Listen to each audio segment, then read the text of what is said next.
and welcome back to the League of Extraordinary Atheists for Humanism, where we attempt to answer the really tough questions in life, like, who did Han take to prom? For the record, the answer is he went solo. Anyways, we were just talking about cancel culture about 10 minutes ago. Mm-hmm. And we got canceled. Yeah, and then we got canceled.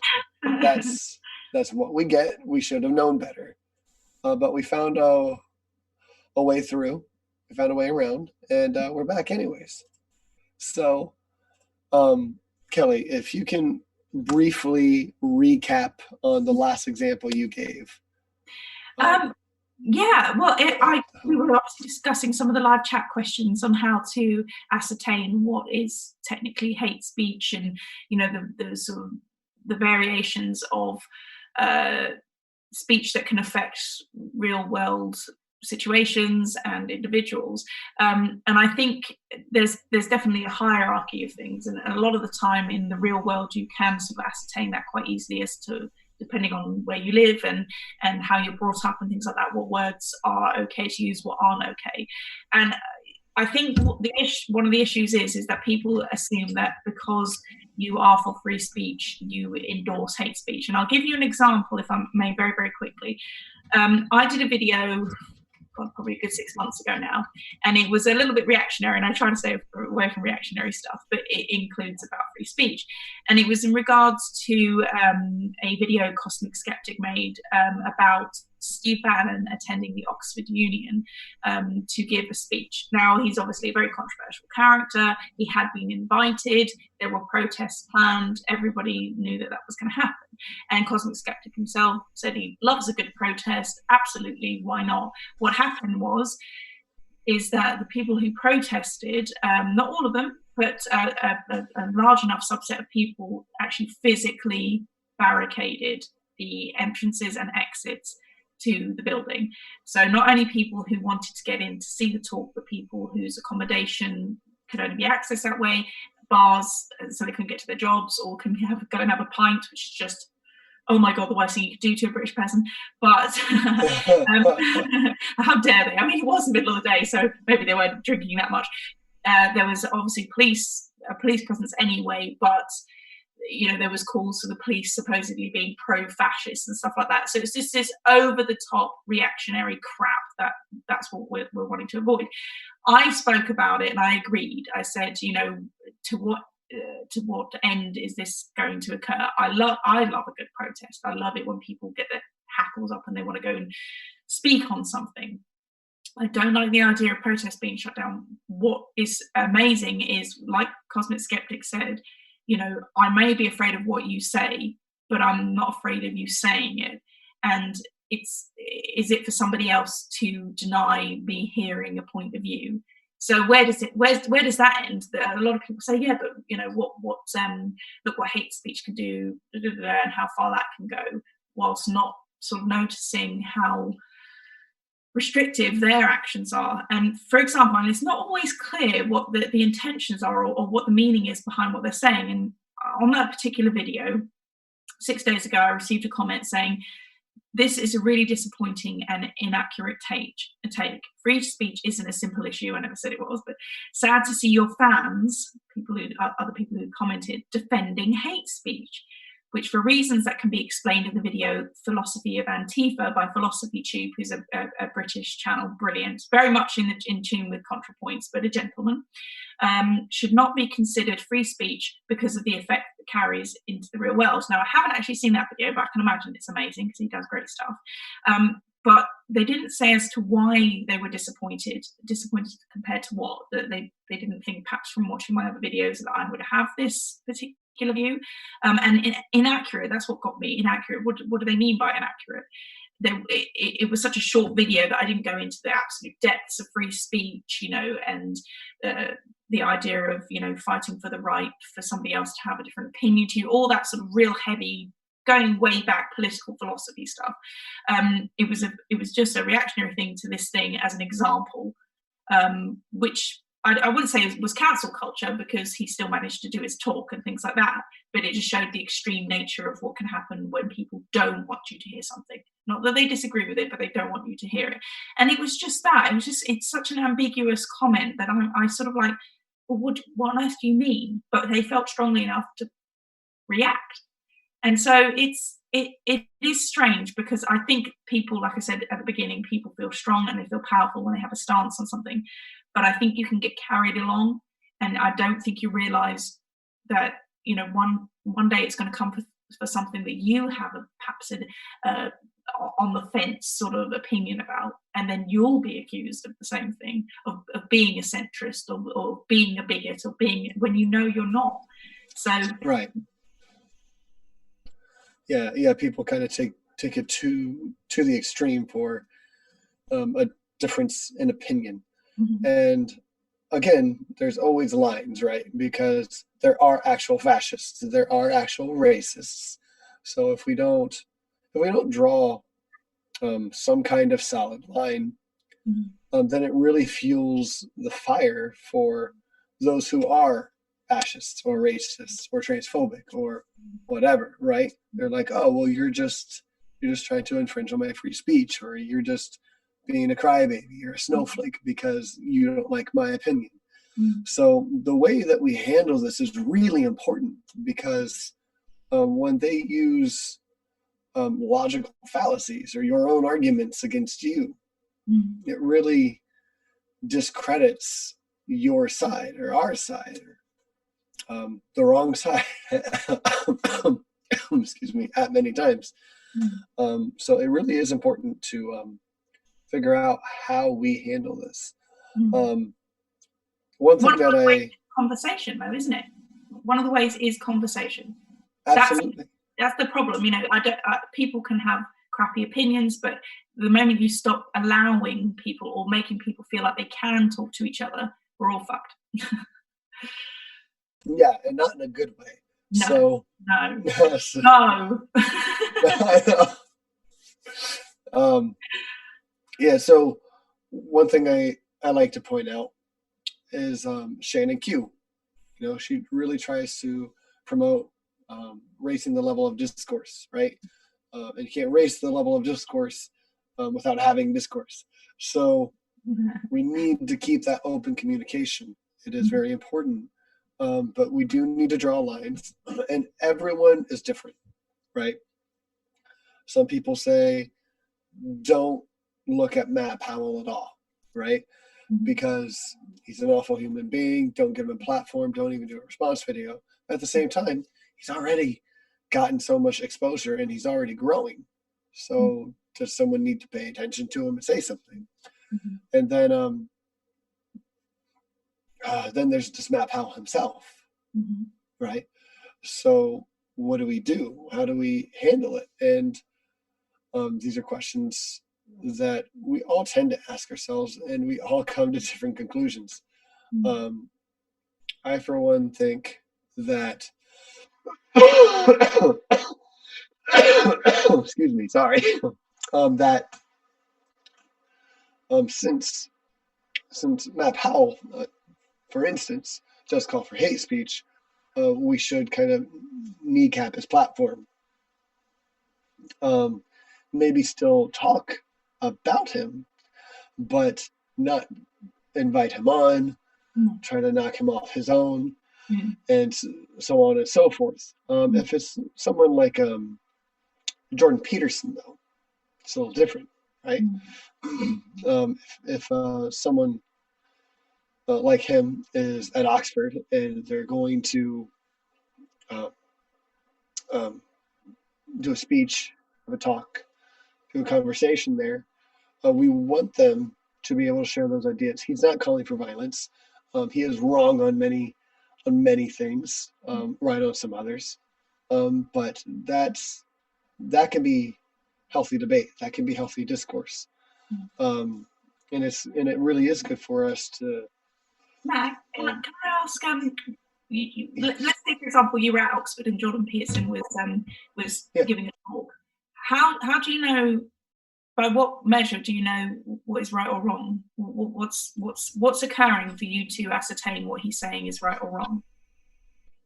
I suppose the only way that I can determine that is to listen to him. So you have to let him speak. I think we have to let him speak. And Know that. she's back. God! Oh my God! Yeah, but Pete, think of the children.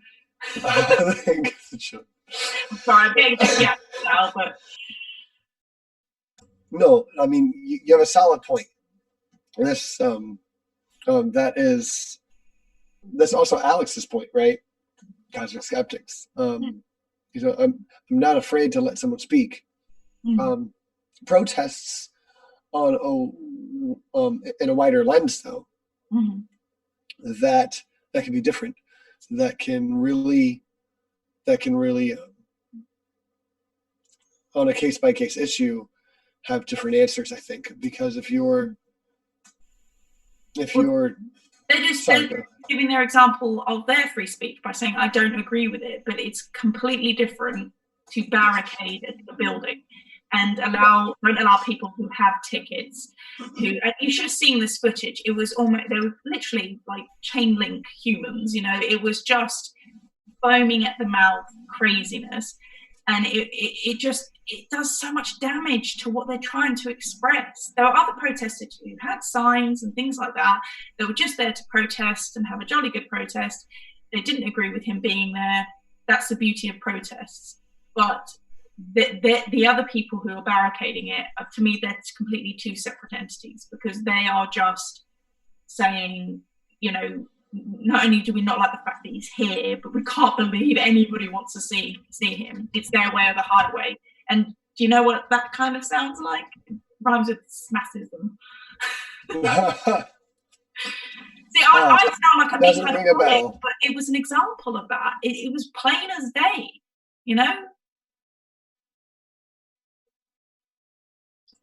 Yeah, no, absolutely. And I guess kind of what I was getting at here is because when we're talking about protest, it depends on what you're protesting, right? And it depends on what you're protesting, and I mean that at different levels as well, right? If you're, it depends on who you're protesting. It depends on what you're protesting and how, because protest is supposed to be disruptive, right? So sometimes you do get a barricade during protests. Sometimes people can't go to work. Sometimes you can't drive through the streets. And if it's a really important issue, well, people have the right to protest in certain countries, not all countries. They should, but where you and I both live, we do have those rights, and sometimes you do need to barricade. And so people have that right to protest. So I feel like we do need to support that, obviously, to a point, but also through our discourse, we need to promote the right way to do it. We need to kind of stand in solidarity with some people like ContraPoints and say, hey, we get how you feel, but also she's sustained her opinion. And that is fine. We need to push back. When it's not a call to violence, you need to have a healthy pushback, but you also need to hear both sides. And there's been many issues or examples here in the U.S. Like I heard in 2016 when Bernie Sanders was running in with the DNC, when the DNC was kind of protested against, they brought out sound cannons to shut the people up, and they turned off the lights, and that's not a healthy way to deal with it. And what they're doing with Bernie Sanders now is kind of like there's like a media blackout, Bernie blackout, as we say. And that's they're not canceling his campaign rallies or anything like that, but they are just not covering them, and that's not really fair. As I guess kind of what I'm getting at to trim the fat a little bit, is when you have classism and you have like a mainstream media or someone who's like at the top of the food chain, they can really control the narrative a lot better than the protesters, right? So you can even link this a little bit to YouTube right now, right? All of the channels are having to decide if their content is geared toward children or adults. There's not really any middle ground. And that's why you said Dark Matter 2525. I also saw that tweet before we went live the first time, that he's going to put out his last show, his final cartoon, because YouTube says that cartoons are for children. So he's going to be canceled. He's going to be shut down for that because he makes animations and he uses offensive language. So this really, this general censorship is shutting down a lot of voices, which may or may not be targeted by this kind of censorship. Well, from a company's aspect, you know, when we all sign up to Twitter or YouTube, we they're businesses, they are, and we sign up to their terms of service. And I'm sure there's somewhere, perhaps in the Middle East, in a cave somewhere, there's a tablet with Sumerian language on it that explains the intricacies of YouTube's guidelines, because no fucker else seems to know what the hell is going on when their things are taken off. It's just bizarre. You literally, I don't even think anybody works at YouTube. It's just perhaps one computer and one guy just pressing a button every now and again. It just seems that sort of broad and ridiculous. But there's a difference between a business wanting to, no matter how convoluted it is, to be able to say no to this, yes to that, no to this. There might not be any rhyme or reason to it, as it seems with YouTube sometimes, and certainly with Twitter. They seem oddly eager to shut down literally good discussion and yet let people threaten people, and they seem to get away with it. So I'm not saying it's not that it's wrong, because it is, but that's a business aspect rather than the government's right to, stop people protesting and stuff like that. But you're right, there's more to be done, literally like we're doing now. If we've got, say, 50 people in the chat, we can influence them. Maybe they'll make their own videos and their own videos. Never had such power to control the personal narrative to these things than we have now. So, I mean, people will disagree and we'll have the conversations, but we're not handicapped in that area now, perhaps as we used to be, and especially as we can separate it out from, like, for example, some people who I know in my real life might be surprised at my views on most things, but I'm able to keep my real life separate from my online life in a sense. So, but I'm able to, I don't want to say I do activism, because I don't really, but I can put my voice out there and my opinions out there, and I'm able to do that as much as I can within this arena of free speech. And I think it would be really interesting to see people react the same way they do regarding the erosion of free speech if they were to go to a country like North Korea and things like that, which is on the extreme side of things, but it's such a precious thing. And erosion is the worst part, because you don't see it happening. Some people do, but you don't see it happening until it's too late how vital something is. Yeah. And so this is where it really gets down to free speech for me. So everyone knows we're only going probably for about another 20 minutes, and then we're going to wrap it up.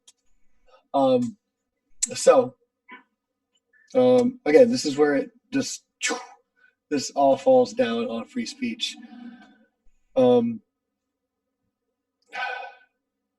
said I'm a little bit of a free speech absolutist, and I'm going to start with Navardia's question in the chat.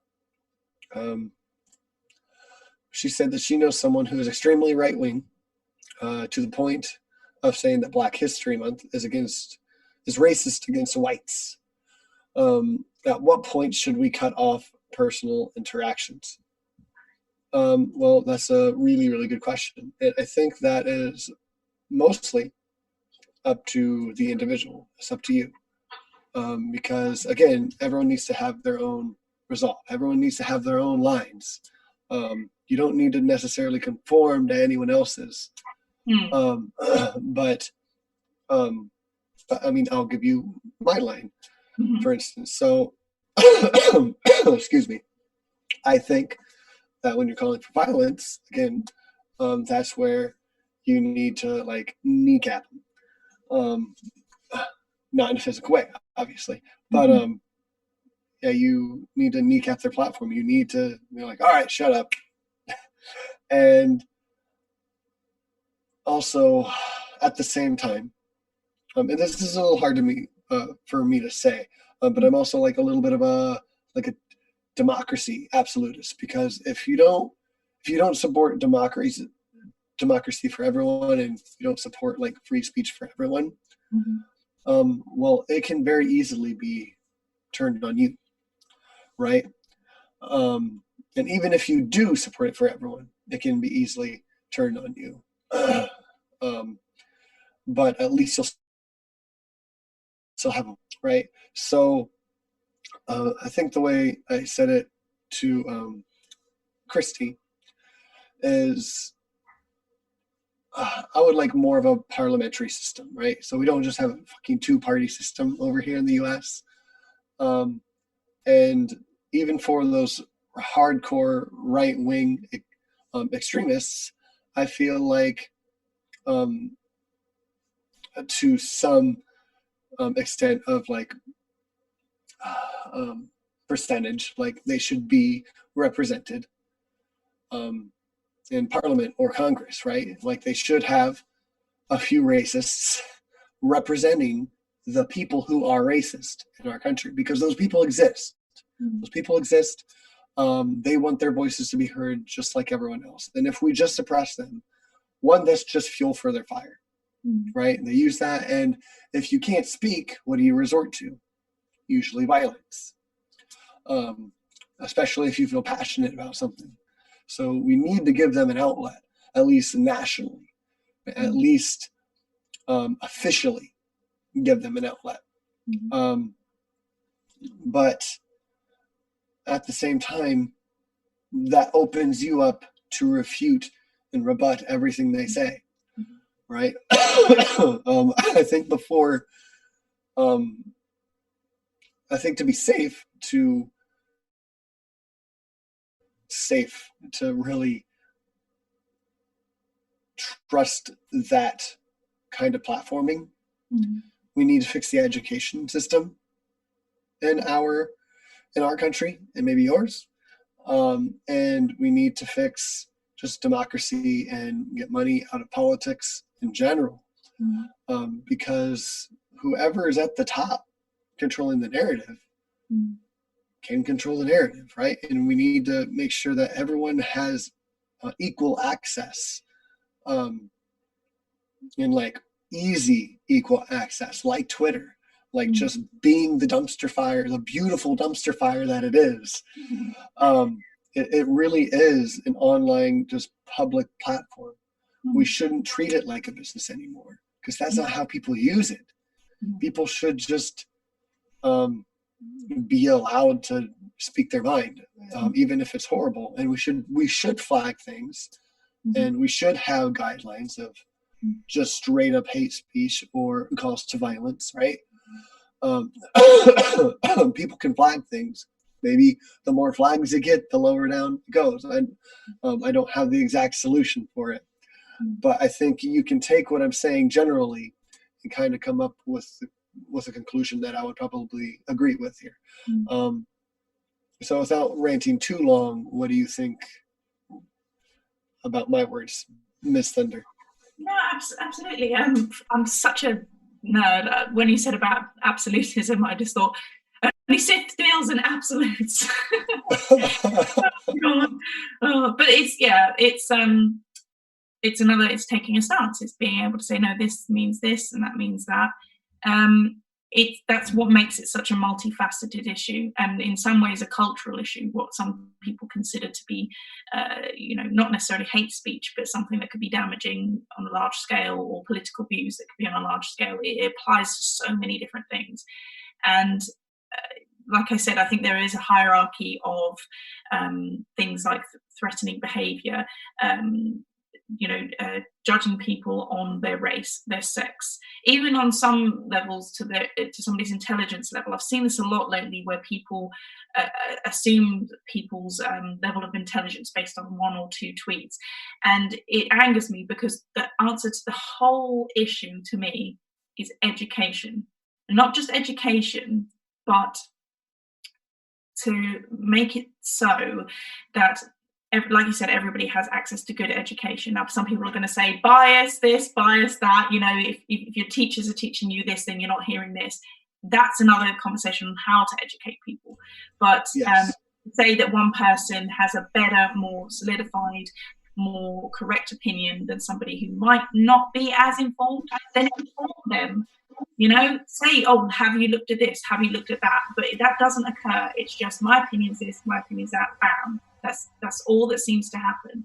And education and conversation for me are exactly the same thing. So I don't just mean formal education. I mean, we've got to stop with the personal attacks, and we've got to stop the conversation when something might slightly irk us, because you might find something interesting about it.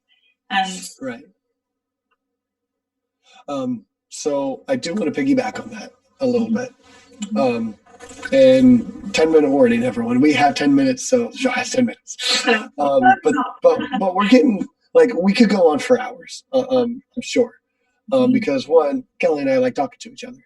Two, this conversation, this kind of conversation, really could just go on for a while. But to kind of put a little pretty bow on it, this is one of the areas where I really am cool with capitalism, because in capitalism, you're supposed to have an educated consumer to go through the marketplace and get what they want, right? Like, that's one of, and I don't know exactly how they say it. It escapes me right now, but the educated consumer is supposed to be able to go through like this free marketplace, a free marketplace of ideas, right? At risk of sounding like Rave Dubin.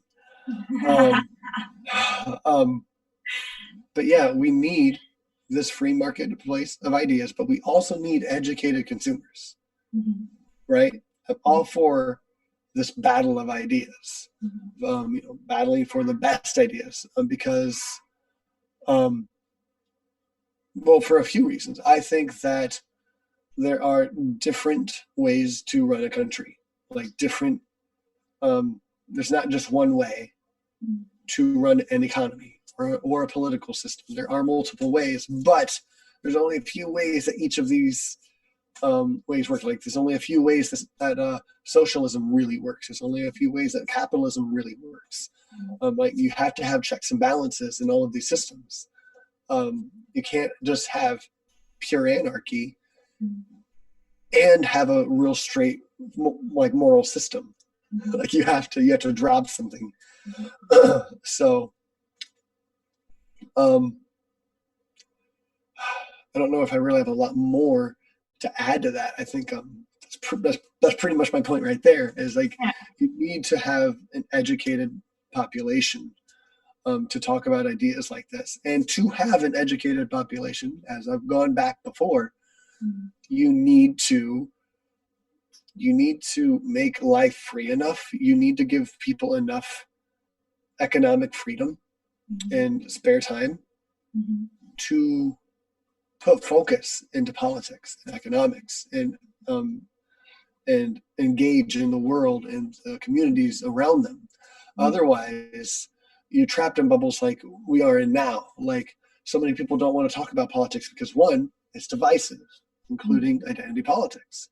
Two, if you don't have time to research what's going on in the news, or just learn a little philosophy, or even just like freaking take a test to see where you fall in the political spectrum, Yeah. then you're just walking in at a disadvantage and you feel stupid, right? Or you don't feel stupid, you feel empowered, but for the wrong goddamn reasons. So, yeah. Excuse me. So I'll stop there. There, and I'll let you have some finishing thoughts. We got about 6 minutes. Okay. Well, I'm going to feel no pressure. No pressure. Well, no, it's interesting. You should speak about that because, like you said, it's an educational thing. I've always thought I didn't really get to have much of a secondary school education, unfortunately. Somehow this hasn't hampered me from being reasonable, but that's just me. But I think it's one of those things that, like you said, it's got to be ingrained in the educational system so that you at least have a standing idea of what economics is about, what the political system in your respective country, how it works, and things like that. So you're not so taken in by hyperbolic language and the great tsunami of logical fallacies that seem to occur whenever a political debate occurs, especially in the UK. It's all mudslinging, as I'm sure it is in America sometimes.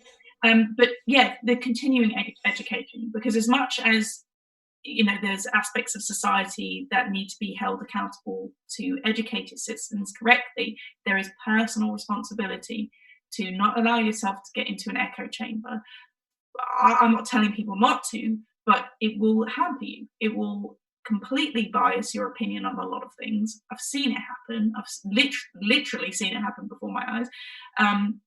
It'll stop you asking the questions that intrigued you in the first place. And it will cause you to judge people who you either might learn from or might actually sort of, enhance your life because you don't agree on this one particular thing. So I think in terms of the cancel culture and the identity politics, they're on par in terms of the damaging effects that they'll continue to have. And we can blame society for this, we can blame society for that. We've also got the internet, which is this incredible tool that we can share our thoughts on, we can express our opinions on, we can create, and we're not we might be hampered by certain terms of service issues and things like that, and videos might be taken down for that, but you can get back up again and you can speak again, and you have that free speech. There's countries that don't. There's people who put Facebook posts on and then end up murdered. That's, like I said before, that's a vastly, extreme situation, but it occurs. But what's important is knowing that unlike any other time in history, we have the ability to have free speech and express the beauty of it and what it truly means and how important it is. And for the most part, it's our own selves, it's people that are eroding it. It's not a government, it's not a company, although they can do things very powerfully. We're doing it to ourselves. And we do, and like you and I, we're responsible enough to want to talk about it and to want to say we don't agree with what's happening. There might come a time where we won't be able to do that. And that's right. There absolutely could come that time, especially if we don't deal with these issues that we're dealing with today and talking about today the right way, right? If we increase this cancel culture the way it's going, it could potentially just be switched right at us. And atheists and leftists really may feel it first because of bigger organizations like the Koch brothers and PragerU, stuff like that. They have really strong, high quality platforms, and they can be used to really shut us down and make us look stupid or offensive, because this is what they spend all their time doing most of the time anyways. But we still have the power. Although they might shut us down, like I said, we can come back up again, or other people will notice the ideas are ridiculous and want to speak against them. You're never going to stop people coming across with stupid ideas. And I've seen a couple of PragerU videos, and within 10 seconds, I can sort of see exactly what they're doing and how ridiculous it is what they're saying. And what baffles me is that so many people are taken in by it, but it doesn't help me going, oh my God, I can't believe people are stupid enough to fall for this. No, what you do is you perhaps have conversations with these people and say, have you pointed this out and have you pointed that out? You point out the flaws in the argument. That's it. You know, you can get angry by all means, but it's, you know, it's another thing to then go, that's it. That's how I feel anyway. I didn't hear that last part because I accidentally. Oh, I said something awful about your hair. No, I didn't. No. Yeah, just again, it seems hyperbolic and extreme, but you know that's the nature of it. I'm not saying these people. Why is it that when you speak about the idea of free speech, people just assume you're endorsing hate speech? It's such extremes. It's like, for God's sake, that's what I'm talking about. There's so many levels to these things. Stop pretending that it's complete polar opposites. It's a complete binary thing, because it's not.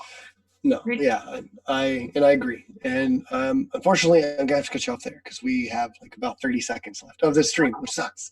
I'm not gonna have appropriate time to close out. But so everyone knows, subscribe to Kelly. She's about 23 subscribers away from 500. We're so glad you guys joined us. We hope to do this again soon. We hope you all have a good week. Join us again on Friday night at 10:30 Eastern time. We love you all. Have a good night. Stay human.